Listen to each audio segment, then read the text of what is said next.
Саламатсыздарбы мекендештер. Менин атым Мирбек. Москва менен Санкт-Петербург шаарларында адвокат болуп эмгектенем. Мага болсо көп учурларда биздин мекендештер кайрылып жатат. Сотрудник полициялар менен кармалганда, административдик иш козголгондо жана кылмыш иштери козголгондо кандай өзүм алып жүрүшүм керек деген суроолор келип турат. Ошол суроолордун негизинде универсалдуу юридикалык жактан кеңеш берип, универсалдуу өзүн алып жүрүш ыкмаларын айтып берейин деп чечтим.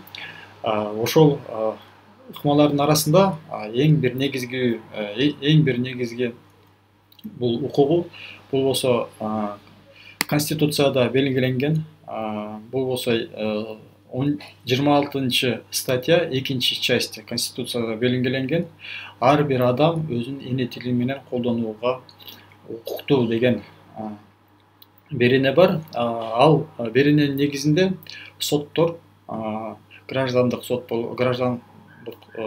болобу, же болбосо административдик сот болобу, же болбосо кылмыштык процессуалдык соту болобу, баарына сот өкүлдөрү эне тилинде көргөзмө берүү, эне тилинде арыз жазуу, эне тилинде түшүндүрмө берүү шарттарын түзүп берүү милдети жарыяланган. Жана Кодекс об административных правонарушениях негизинде 2 часть 24 статьясынын негизинде ар бир адам эгер ошол жүргүзүлүп жаткан тилди, бул Россияда болсо орус тили болуп эсептелет, ошол орус тилин жакшы түшүнбөсө, юридикалык терминдерди жакшы түшүнүшпөсө, ишти козгоп жаткан сотрудниктердин тарабынан ошол орус тилди жакшы билбеген, орус тилин начар билбеген, же болбосо юридикалык терминдерди жакшы түшүнбөгөн чет элдик жарандарга котормочуну камсыздандырууга милдеттүү.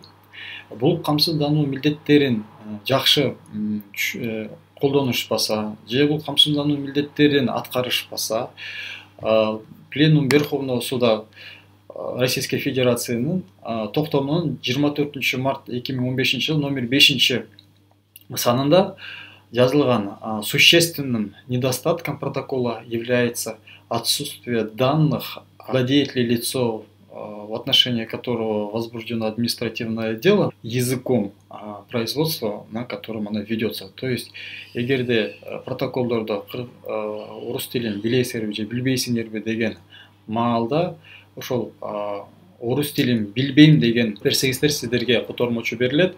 Котормочу келгенден кийин ошол сиздерге доо коюлуп жаткандын негизин, маңызын түшүнүп туруп, анан ошого жараша кийинчерээк өзүңүздөрдү алып жүрсөңүздөр болот. Бир гана котормочуну колдонгондо сизде болуп турган проблемаңарды чечип алынбайт. Бул маалда, переводчик келер маалда сиздер биринчиден өзүңөрдүн укугуңарды колдонуп жатканда, биринчиден сиздерге түшүнүктүү болуп туруп, өзүңүздүн укуктарыңызды айтып берет. Биринчиден, экинчиден, протоколдо көргөзүлгөн 51 статья Конституцияны ошону толук түшүнөсүңөр.